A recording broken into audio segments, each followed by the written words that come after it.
Ipinagbabawal na ng Zamboanga del Sur Provincial Government ang pagsusuot ng bonnet o anumang panakip sa muka sa mga motorcycle rider at mga angkas nito habang bumabiyahe.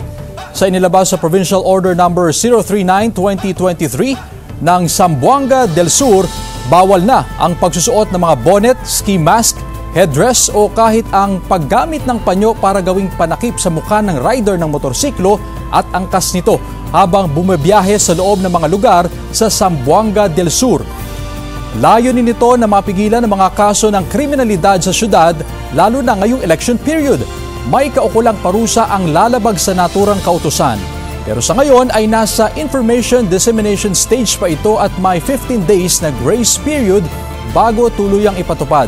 Samantala, mas hinigpitan na ang monitoring sa lahat ng entry at exit points ng probinsya sa pamamagitan ng pagsasagawa ng random checkpoints.